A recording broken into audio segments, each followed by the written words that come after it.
Canal 9, en partenariat avec le service cantonal de la santé publique, la clinique romande de réadaptation, Addiction Vallée et Promotion Santé Vallée vous présente l'Antidote.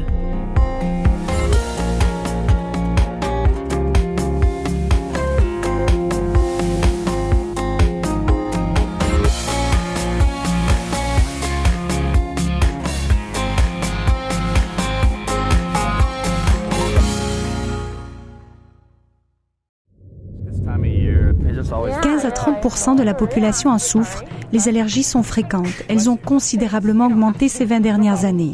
On connaît les allergies saisonnières au pollen, les allergies aux chats, au venin d'abeilles, aux noix, un peu moins les allergies aux abricots, aux médicaments ou au latex. Elles peuvent être bénignes et provoquer de légers symptômes. Elles peuvent aussi être multiples, croisées, comme elles peuvent être mortelles. Les allergies sont un mal bien présent dans les sociétés occidentales et on ne sait pas trop pourquoi notre corps associe parfois cacahuètes à danger.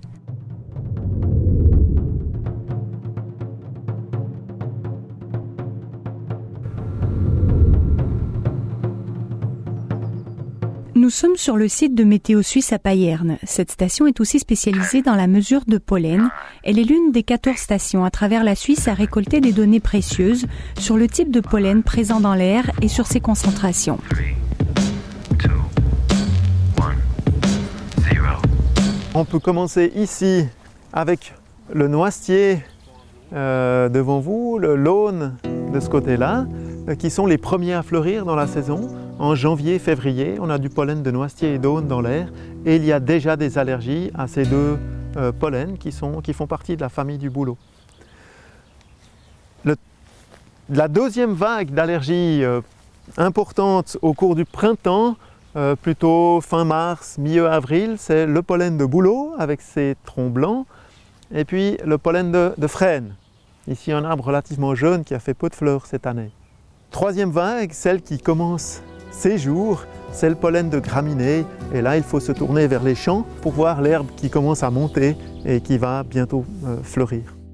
C'est bien des fleurs, mais elles ne sont pas très spectaculaires ni colorées, mais c'est elles qui produisent ces quantités de pollen auxquelles les gens sont sensibles. La station collecte des informations depuis plus de 60 ans. Elle délivre au quotidien des bulletins polliniques pour aider les médecins et les personnes aux prises avec les allergies. C'est un aspirateur dont la pompe est dessous et l'air est aspiré par cette petite fente ici.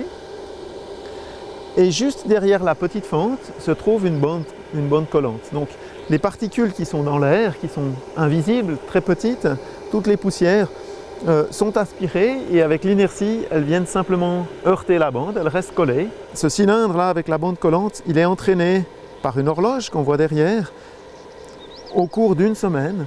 Donc on a le cylindre tourne progressivement, donc on a vraiment un enregistrement dans le temps de ce qu'il y a dans l'air. Bernard Clos est chef du groupe de biométéorologie responsable du réseau de mesure de pollen. Il est lui-même allergique au pollen de graminées et il a été désensibilisé. Chez moi, c'était relativement grave parce que les symptômes me donnaient beaucoup d'asthme. Donc quand il y avait du pollen de graminées dans l'air, j'avais de l'asthme. Donc en étant jeune, pas de foot avec les copains, par exemple, parce que ça finissait souvent mal. C'est là que j'ai appris aussi à aller à la montagne le week-end ou même des fois le soir pour m'en sortir un petit peu. Quand on a une crise d'asthme, c'est vraiment handicapant. J'ai dû monter les escaliers pour arriver jusque chez moi en m'arrêtant à chaque marche pour reprendre mon souffle parce qu'on n'arrive pas à respirer. Les prévisions pour le pollen ont pour but d'aider les gens à prendre des mesures à l'avance, peut-être d'avoir à disposition leurs médicaments, peut-être aussi de choisir leur type d'activité, éviter d'aller faire du sport en plein air les jours où on s'attend à des pics de pollen, peut-être aussi choisir à quel endroit on va aller pendant le week-end ou pendant les vacances.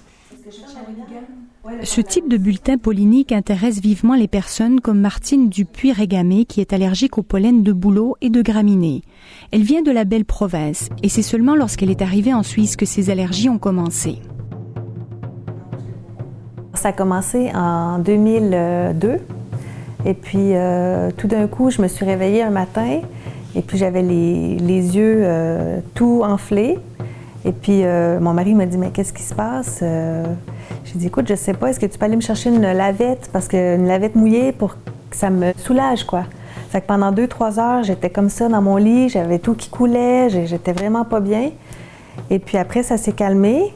Et puis, quelques temps après, ça s'est reproduit encore. Et puis là, j'éternuais, Puis là, j'ai réalisé que c'était sûrement des allergies. Depuis, Martine a consulté un allergologue qui l'a aidé à traiter ses allergies et à trouver des stratégies pour mieux vivre avec.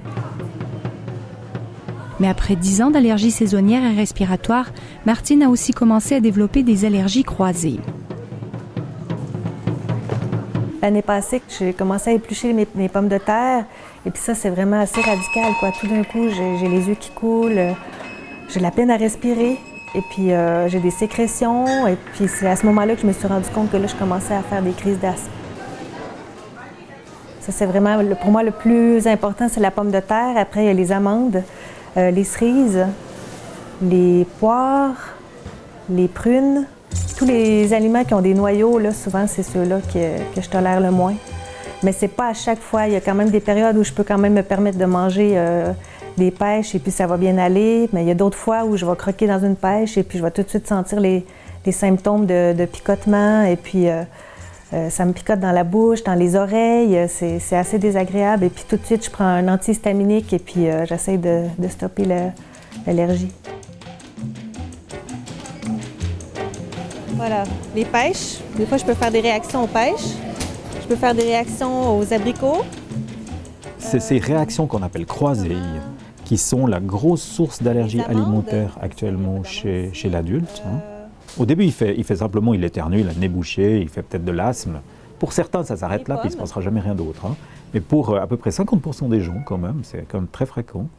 Peut-être 10 ans, 15 ans après, ils commencent à se dire, tiens, quand je mange des noix, des noisettes, ça commence à me piquer dans la bouche. Si je mange des pêches, j'ai même eu un problème respiratoire ou éventuellement ça a gonflé dans mon larynx. Vous voyez, des choses qui peuvent être quand même assez dangereuses. Il peut y avoir des réactions anaphylactiques sévères avec ces réactions croisées. Alors ça a été étudié tout à fait bien. On sait maintenant qu'on retrouve par exemple dans la pomme des protéines qui sont exactement celles qu'on retrouve dans le pollen du bouleau. La réaction allergique, c'est une vasodilatation, donc une dilatation des vaisseaux, et puis une contraction de la musculature lisse. Alors si vous mélangez ces deux phénomènes, vous pouvez avoir à peu près toutes les représentations de l'allergie. C'est-à-dire que quand la peau, les vaisseaux de la peau se dilatent, ça vous fait des plaques rouges qui grattent beaucoup, c'est ce qu'on appelle l'urticaire. La même chose sur les bronches, et au moment où les bronches se contractent, ça fait de l'asthme. Alors ces diverses manifestations, cutanées, muqueuses, elles sont la conséquence d'une reconnaissance par le système immunologique d'une protéine qui est soit dans les pollens, soit dans les aliments. Et cette protéine, une fois qu'il y aura eu une réaction, que le système immunologique aura appris à la reconnaître, on l'appellera un allergène. Bless you. Bless you. Lorsque le système immunitaire reconnaît la protéine comme dangereuse pour l'organisme, il fabrique alors des anticorps spéciaux appelés IgE pour lutter contre cet allergène.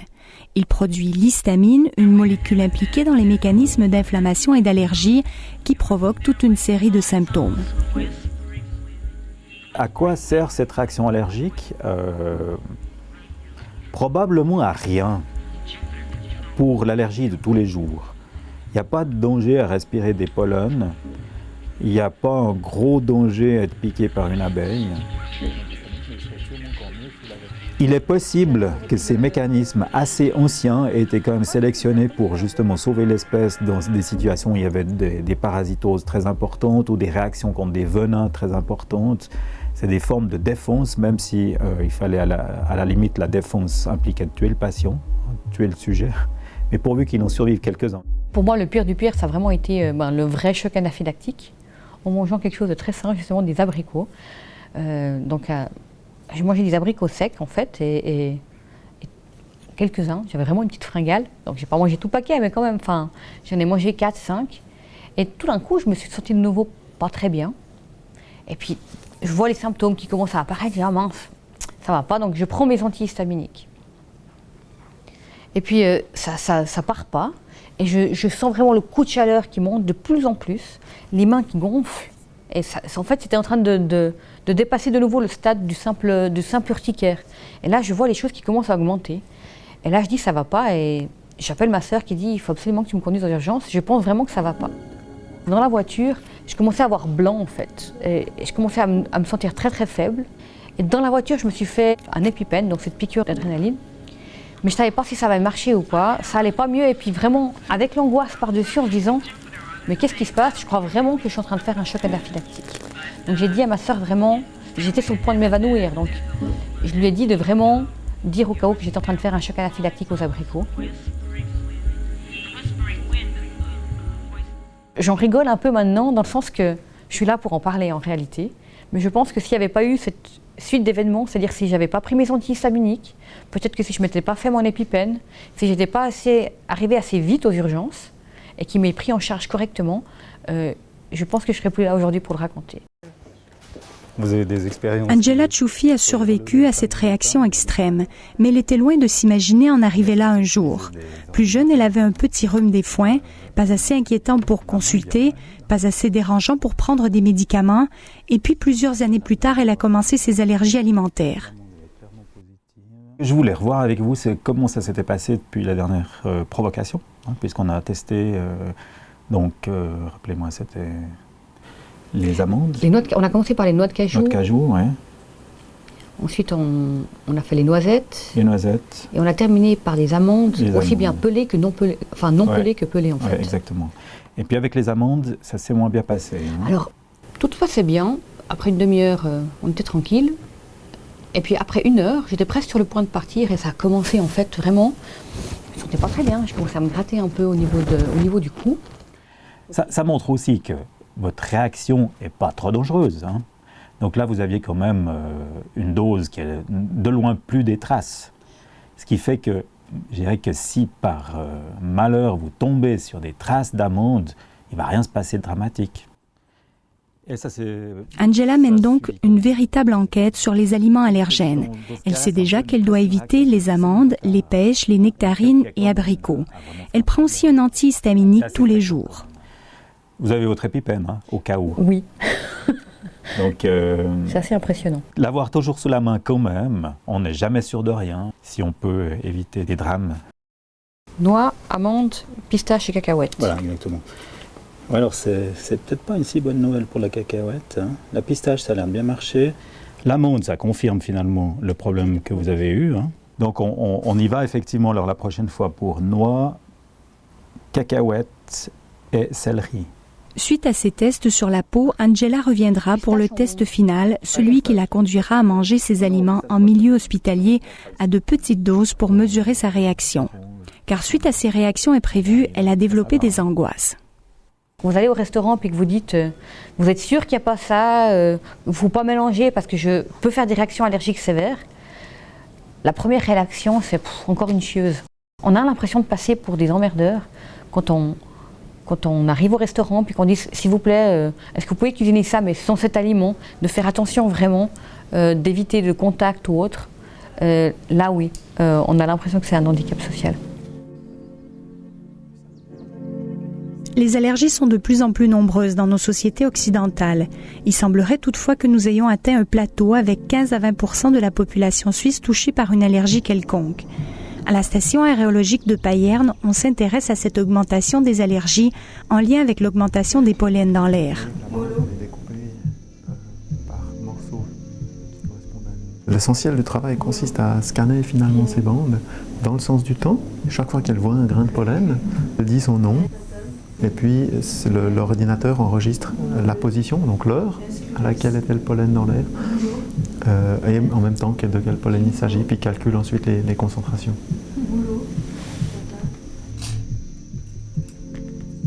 Ça varie beaucoup d'une station à l'autre et d'une région à l'autre, mais on a une tendance de fond à observer des quantités plus importantes de beaucoup de pollen différents. Une des interprétations, c'est le réchauffement climatique qui certainement prolonge la saison de floraison et puis aussi favorise la productivité des plantes, donc aussi les quantités de pollen qui sont produites. Mais les plantes qui sont plantées dans une région, dans une ville, qui vieillissent, qui grandissent, sont aussi des facteurs qui peuvent localement avoir une influence parfois même plus grande que le réchauffement climatique sur un petit nombre d'années. Le réchauffement climatique favorise la production de pollen sur le long terme. Le mode de vie en ville avec la plantation d'arbres allergènes est aussi un facteur en lien avec l'augmentation des allergies. Et puis, les changements de notre mode de vie ont aussi contribué à l'augmentation des allergies. La famille Zappella vit à la ferme. C'est une ferme pédagogique, un petit paradis pour les 4 enfants de la famille. Aucun n'a développé d'allergie. Emma participe aux tâches et elle est souvent en contact avec les animaux. Pour les spécialistes, ce mode de vie est protecteur face aux allergies. Bonjour, c'est les enfants qui vivent à la campagne, à la ferme. Enfin, ils suivent un petit peu notre rythme. C'est vrai qu'on a un rythme un peu particulier parce qu'on a l'exploitation agricole, la partie tourisme avec cette buvette, des groupes qui viennent manger. Puis l'hiver, alors on a un autre rythme puisqu'on n'ouvre pas la partie tourisme et on n'a que la ferme. Mais ouais, moi j'aime bien dire que c'est des enfants d'extérieur parce qu'ils sont souvent dehors. Elle aime bien les animaux, Emma. Alors elle vient nous aider souvent, enfin pratiquement tous les soirs. Et puis j'aime bien les ânes. Les ânes. Et les poneys. C'est juste avant de manger, on regarde un peu que les mains soient quand même propres, mais c'est clair que tous les jours, ils sont assez sales parce qu'ils aiment bien aller jouer dans la terre, dans la nature. Et moi, des fois, je vais ramasser les fleurs dans la forêt. C'est vrai qu'ils participent à toutes sortes de petites tâches. Quand on déplace les troupeaux, des fois, je décore Candy. Ramasser les fleurs parce qu'on fait des décorations pour la buvette. Alors toutes les semaines on va ramasser des petites fleurs des champs. Ils nous aident à donner à manger aux animaux, mais des fois ils viennent aussi avec nous quand on fait les foins. Je me suis trompé de route. Mais non. J'ai pas été assez loin. Salut. Salut. Ça va? Plaisir de te voir. Ben oui, moi aussi. Hein. Bonjour monsieur. Ah ben je connais aussi celui-là. Il y a des allergiques par ici. Bien. Et c'est parti! Youpi! Je constate que pour l'instant, ils ne sont pas allergiques. Ouais. Mais j'ai dit, hein, c'est des enfants d'extérieur. Qu'est-ce que tu dis? Bonjour. Mais c'est pas l'extérieur, hein, contrairement à ce qu'on croit. C'est les animaux. Ah, voilà. Ah ouais, c'est les animaux. Ça a été clairement montré, ça. C'est fou, hein. Ah, ouais. Tu vas bien? T'es en vacances toute l'année ici, quoi, de toute façon, hein?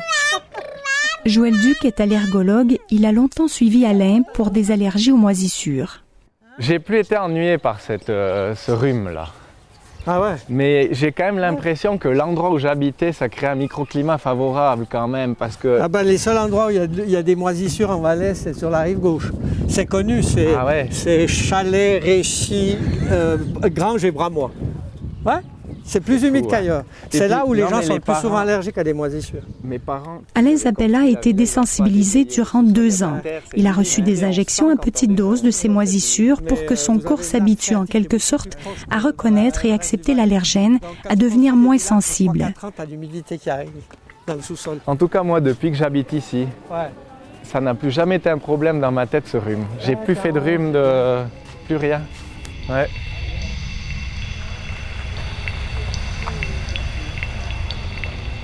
La désensibilisation, elle permet surtout de diminuer votre niveau d'allergie. Vous passez d'un haut niveau et vous le baissez de 50-60% ce niveau. Donc ça veut dire que vous êtes quand même peut-être un petit peu allergique. Vous n'êtes pas complètement non allergique. Il faut éviter de donner des messages que la désensibilisation supprime l'allergie. Ce n'est pas le cas. En fait, elle la diminue massivement, telle sorte que pendant la saison, si vous avez besoin de prendre un antihistamique, vous vous sentez bien. Tandis qu'avant, et c'est ça l'indication principale de la désensibilisation, c'est des patients qui viennent en nous disant les médicaments dont je vous ai parlé, comme les antihistaminiques, les autres sprays pour les yeux ou pour le nez, ne sont pas efficaces. Après désensibilisation, ils deviennent efficaces. notre système immunitaire, et surtout dans les premiers jours ou mois de vie, n'est pas assez stimulé par des agents pathogènes qui feraient qu'il se développe dans le bon sens. Et le fait d'être trop propre fait qu'on switch du côté de l'allergie, on se trompe de cible en s'attaquant à des choses qu'on devrait supporter. Ça, c'est les pollens, mais c'est très difficile parce que faire d'un programme de prévention primaire en disant il faut que les enfants soient sales, qu'ils soient infectés le plus souvent possible au milieu des vaches et des cochons, c'est un programme de prévention primaire qui est difficilement réalisable, hein. Ça c'est clair. Donc on n'a pas encore actuellement de méthode. Il y a des traitements où on donne des probiotiques, c'est-à-dire des germes sous forme de yogourt et des choses comme ça. Mais on ne peut pas préconiser sur la base de ce qu'on sait, de dire on va supprimer les vaccinations. Les vaccinations ont apporté tellement de bien qu'on ne va pas arrêter de vacciner les gens pour qu'ils ne soient pas allergiques.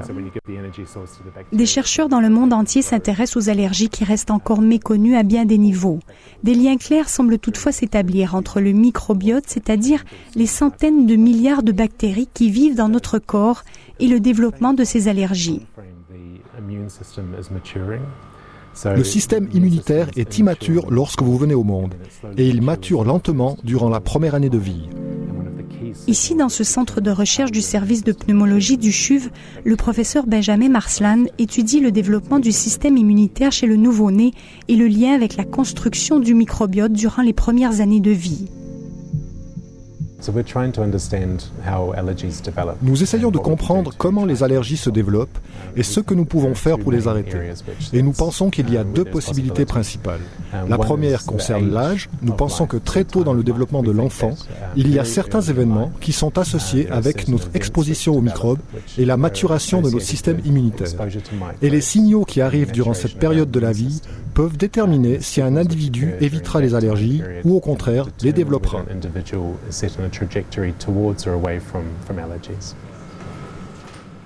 Par exemple, lorsque l'enfant passera de l'allaitement maternel à la nourriture solide, il y aura de grands changements dans son microbiote. Et c'est peut-être à ce moment que des traitements préventifs pourront s'appliquer.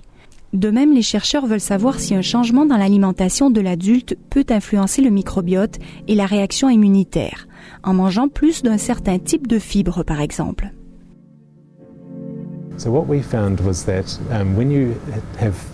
Ce que nous avons découvert, c'est que lorsque l'alimentation est riche en fibres, le type de bactéries qui utilisent cette énergie pour se nourrir change. Et lorsqu'elles détruisent les fibres pour produire de l'énergie, il y a de nombreux métabolites qui réagissent à cette réaction chimique entre les bactéries et les fibres, et ces métabolites sont actuellement très puissants et bénéfiques pour notre organisme. Nous savons donc que le métabolite reste dans l'intestin et influence les cellules. Vous pouvez aussi les détecter dans le sang, par exemple, et elles peuvent influencer le développement de votre système immunitaire. Alors c'est vraiment ce processus des fibres qui change les bactéries, et lorsqu'elles interagissent et mangent les fibres, elles changent le métabolite qui a un impact sur le système immunitaire.